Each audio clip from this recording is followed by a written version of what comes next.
This is Ag Matters PM from the Iowa Agribusiness Radio Network, brought to you by the Iowa Soybean Association, your daily recap of the information that affects Iowa's farmers, producers, and consumers, right here in the heart of the heartland. With reports from our award-winning broadcast team of Dustin Hoffman, Riley Smith, and Mark Magnuson. Now, from the IARN studios in Des Moines, here's Dustin Hoffman. Well, good day, everybody, and welcome to Ag Matters PM from the Iowa Agribusiness Radio Network, coming to you from the Farm Progress Show, Day 1 here in Boone. I'm Dustin Hoffman.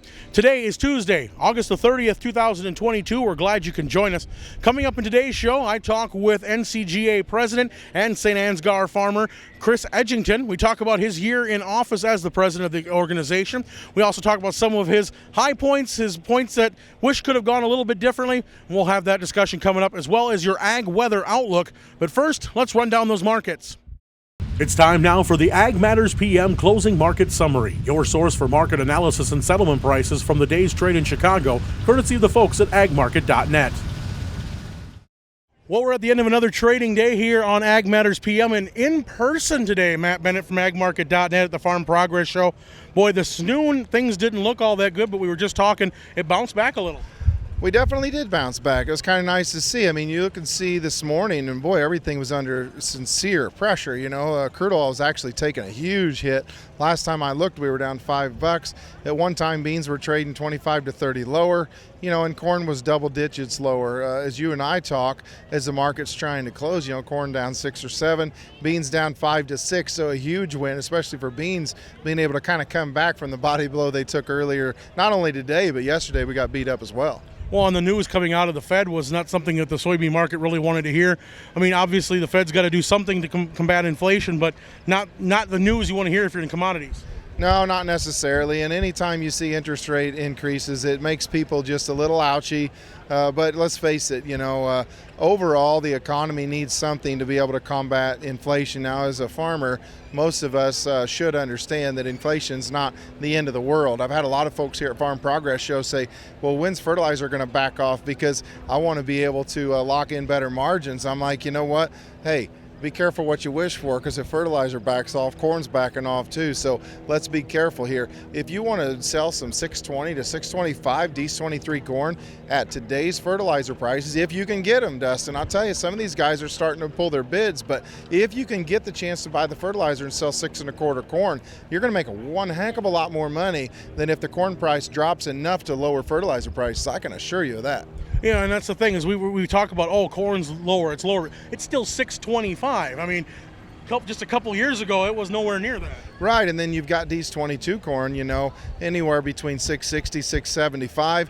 And here's the thing, a lot of folks are able to sell close to $6.50 out of the field for 22. So I've talked to some producers here at the Farm Progress Show that say, hey, my crop's not worth a darn. That's a different situation. If you know you've got a definite yield loss, you got to understand that the farther D's corn is away from that spring price, the better you are. That's going to lock in more of a revenue loss for you. Whereas if you do have a crop, if you come to me and say, I got 2 1/4 corn or 240, 250 corn, hey, let's run the math at $6.50 out of the field and then tell me why you're still bullish, because I think that's an asinine proposition to stay bullish. Here, I'm not saying it's not going to not go. It could go up more, absolutely, but lock in a worst case scenario. You can play this from the long side with a call or something, but lock in the best income you've ever seen before. Yeah, I think I'll sign up for that. No doubt. And now one word we're starting to hear creep in a lot now as these numbers started coming in last week from the crop tour, rationing. And what are you hearing on that end? Yeah, I mean, I think that it's something that you're going to have to see, because if you use a 168 with this supply and demand balance sheet, I actually showed this Case IH had me come in and speak this morning, and I showed that'd be 700 million carryout using their demand figures. I mean, Dustin, that's not going to happen. We all know that's not going to happen. So you say, well, why wouldn't it happen if that's what the yield is? Well, because price is going to have to ration demand. You know, you're going to have to be in a situation to where demand's going to have to back off because the supply's not there. So it's all going to work out in the end. But as a producer, don't be bullish just because the numbers suggest that we may go higher.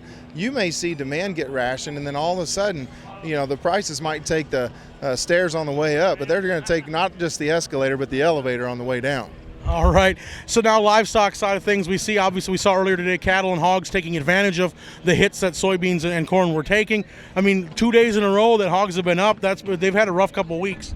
They have had a rough couple of weeks, and I'd got to think that they're just a little bit, oversold, first of all. I look over at the cattle complex, and like I've told you before, if you can keep corn prices from rallying substantially, I think fat cattle are going to be one heck of a good property for folks to have a hold of. The unfortunate thing, in the driest parts of the Corn Belt, is that that's where all the cattle are. I mean, you look and see, Texas, Oklahoma, Panhandle, and you look into Kansas and Nebraska, South Dakota. Most of those areas have been on the drought monitor all summer. And unfortunately, those guys ran out of pasture, those guys and gals, and they also don't know they're going to have a whole lot of corn to feed this winter. So, you took some cattle to market too quick. I think you had to kill more than what we wanted to see, and I think numbers this next winter are going to suggest much higher cattle prices as long as we can afford to do it. Now, I know we're going to be just a couple weeks away from the WASDE coming out, and obviously NASS will be on the ground too, and that'll also give us something to go on besides what we saw from the crop tours. I mean, now is when we're going to see some probably more accurate numbers we would hope from USDA. Yeah, and so you look at the USDA in August, they don't get in the field. Pro Farmer does get in the field. Pro Farmer, where their tour went, I'm a huge fan of the tour, I've been on it many times, but if you look, I showed a slide this morning, the hardest hit areas as far as drought this year is exactly where the tour went. So I've got to think that maybe they're a shade low when it's all said and done, probably somewhere between the USDA and Pro Farmer. My personal thought right now, 170, 171 is probably a good over-under, but I think in September you get a better idea. Are we going to get the best idea in September? I think you've got to see combines roll, because you've got haves and have-nots, a huge disparity between the good yield and the bad yield for some folks, and I think it's going to take a little time to really get a handle on just what this crop is. Yeah, we've been hearing reports in western Iowa of chopping corn and even some baling soybeans already. So we know that hearing that 30 bushels an acre for corn where they're chopping, that's not a lot. But obviously they're getting some feed out of it. But still, in the long run, it's not a whole heck of a lot for them. And thankfully, that's why we have crop insurance. Right. And so the flip side to that is in some parts of Illinois, some guys are getting stuff adjusted for silage upwards of 250. And so, and I'm not saying that. People might roll their eyes because I'm from Illinois, I got a good crop. Whenever I have a bad crop, I tell people too. And here's the thing, Dustin, if I'm sitting in the middle of western Iowa or parts of Nebraska and I have a crappy crop, and then I think everyone else I got backyarditis. I think everyone else has a junk crop, and I'm not doing anything from the risk management side of things. I'm going to be irritated as all get out when I find out that there was actually some folks producing a record crop, and I missed the boat, on managing my risk. So we got to understand there's a little bit of everything out there this year. It's going to take some time to sort it out. All right, so between now and harvest getting actually going, what kind of things should they be thinking about to protect themselves in case this goes topsy-turvy in the next 6 weeks? Yeah, again, I want to lock in some worst-case scenarios. So, we've done things like buying a 650 put. If you want to cheapen it up, you can sell a put on down there. If you got $1 of downside protection, you're going to be pretty happy if you take that whole $1 out of the market. Some folks that know they've got a really good crop have actually turned around and cheapened it up, selling a $7.50, $8 call. I'm okay with that as long as you either are buying really aggressive crop insurance or you've got the bushels to sell. Long story short, doing nothing is probably not the right thing to do. We've got to do something to at least lock it in. I'm a big fan of getting to 50-60% at least of our APH.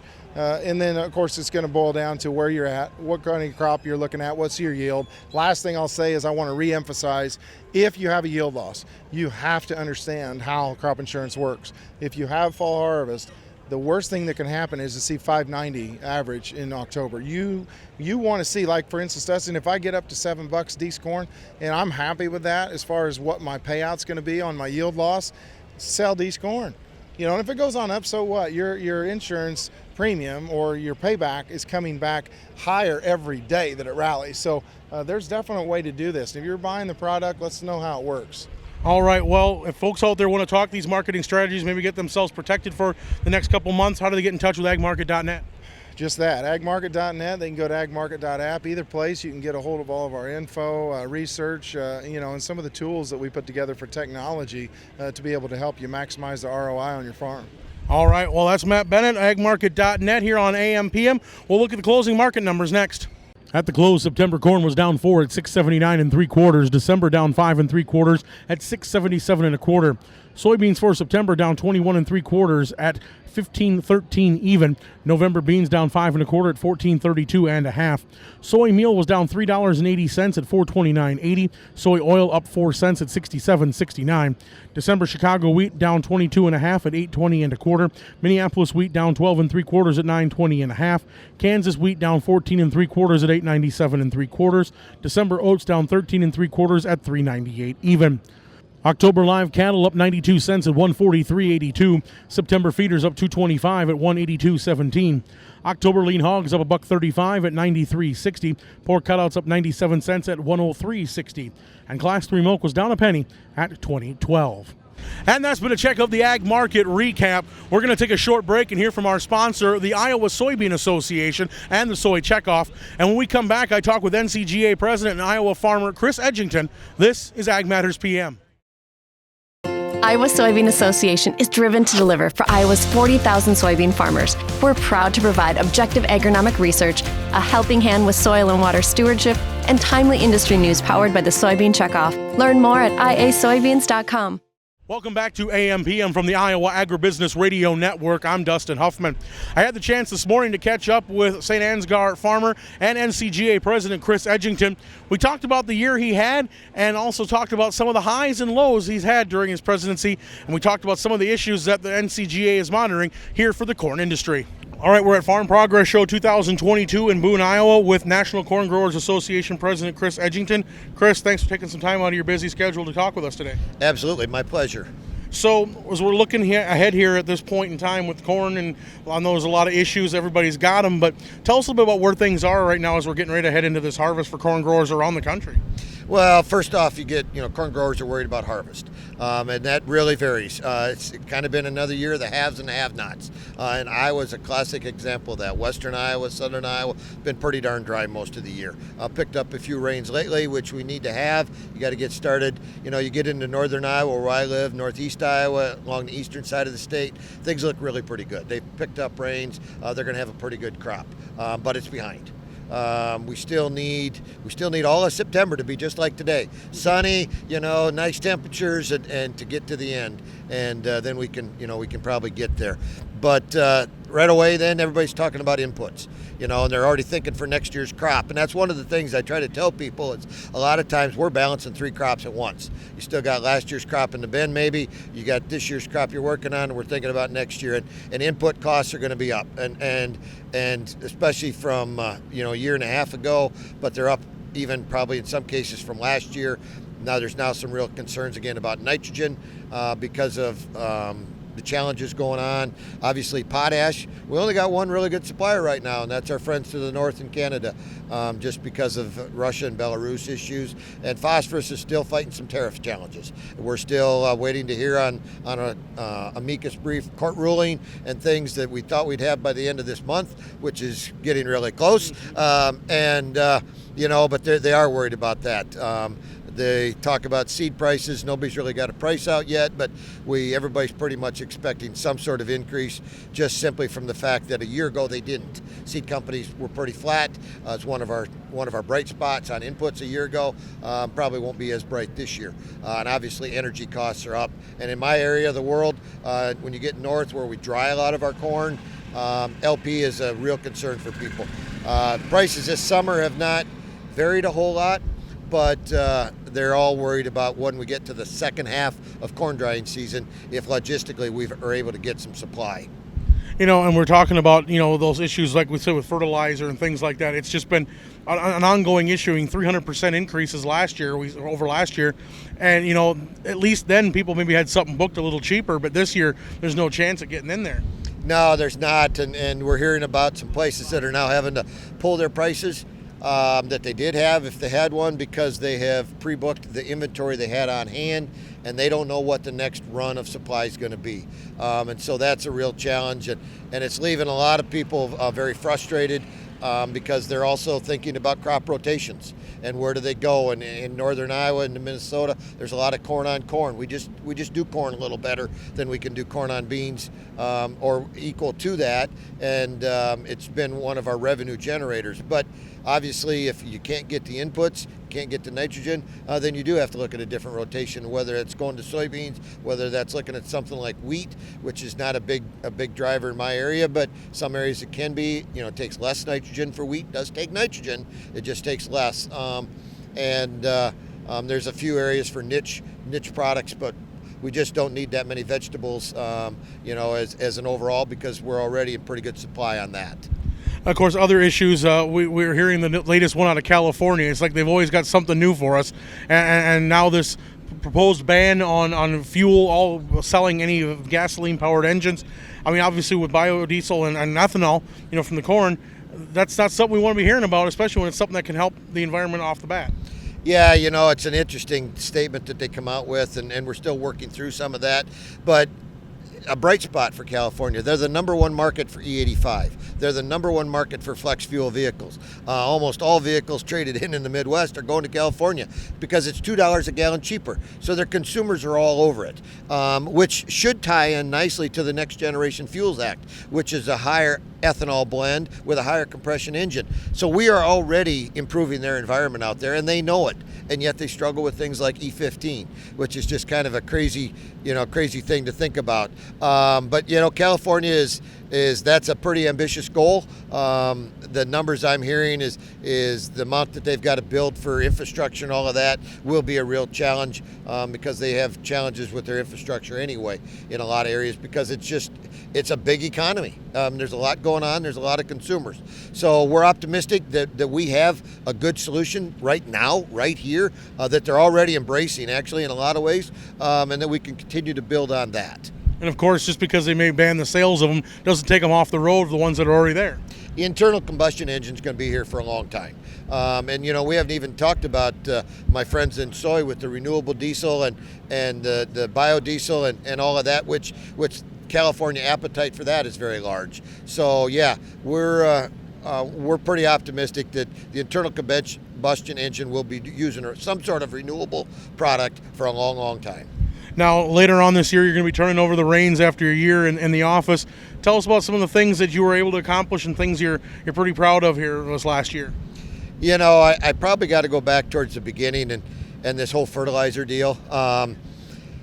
And when you have companies out there that tell you that the farmer is not their consumer, not their customer, and yet they're in the fertilizer manufacturing business and I'm in the fertilizer buying business, but I'm not their customer, that's an aha moment. That's a wow. And so the fact that we have been able to show them that yes, we are their customer and that we do matter, and maybe we do need to be doing some means testing on any of these tariff discussions, whether it's on fertilizer or any other product, has been the fight's not over. It's not going to be over in my presidency, but it's an opportunity that we probably weren't thinking about a year ago. And coming up, yep, my time's kind of coming to an end at this, but we've already started the Farm Bill discussions. That's going to continue into Tom's presidency as he takes over and we get another election out of the way and they really get serious about the Farm Bill, which is supposed to be completed about a year from now. And, we move forward with that. So that'll be a real good opportunity for us to talk about, things like crop insurance and conservation and government programs and that whole thing, because there's lots of areas inside of the Farm Bill. But it's been a really good year. More wins than losses, although sometimes the wins were more just the fact that we got engaged in something we hadn't been engaged in before. All right, well, Chris, I thank you so much for taking the time to visit with us and appreciate all your hard work this last year. Oh, my pleasure. It's really been a lot of fun, and I've had a tremendous amount of support out of the ag media and done a lot of interviews, and I thank you for what you do as we work in a partnership talking about agriculture and the value we bring to the American consumer. That again was National Corn Growers Association President Chris Edgington here on Ag Matters PM. Let's go ahead and take a look at the ag weather outlook. Well, it's been a near perfect day here in Boone. As you can see, clear skies, the sun shining. Not too warm out here, seeing highs in the upper 70s. It's been a beautiful couple days. It looks like it's going to continue, maybe just a tidge warmer. Let's take a look at what the National Weather Service has in store for the next 24 hours. And as we said just before, it was a beautiful day here for day one of the Farm Progress Show in Boone, Iowa. As we look at the forecast today, we saw those clear skies across a lot of the state and those temperatures. You couldn't have asked for a better day one. We saw upper 70s to mid 80s. Now tonight, mostly clear skies, cooling back down to the mid 50s, maybe 60 in some areas. And then tomorrow, sunny skies. It's going to be just a little bit warmer, but not completely unbearable. Look for highs around the state to be anywhere from the mid to upper 80s. Taking a look at the affiliate weather map, in Cherokee tomorrow, they'll be sunny in 86. Shenandoah will be sunny in 87. Des Moines and Albion will be the hot spots as they'll be sunny and 89. Waterloo will be sunny in 86, and Clinton will be sunny and 85 degrees. For more detailed forecasts in your area, tune to your local Iowa Agribusiness Radio Network affiliate. And that's been our Ag Weather Outlook. Well, that comes to the end of our first episode of Ag Matters PM from the Farm Progress Show. We'll have another one here for you tomorrow. You can find all our content online at iowaagnet.com. Don't forget to follow us on Facebook, Twitter, LinkedIn, Instagram, and on TikTok. And you can also find our content on YouTube. Don't forget to like and subscribe and hit that bell icon so you can get notified when we have new AM PM episodes. You also get our free twice daily market podcasts on Google, Amazon, Apple, Spotify, and Podbean. From the Farm Progress Show in Boone, for Riley Smith and Mark Magnuson, I'm Dustin Huffman. This has been Ag Matters PM.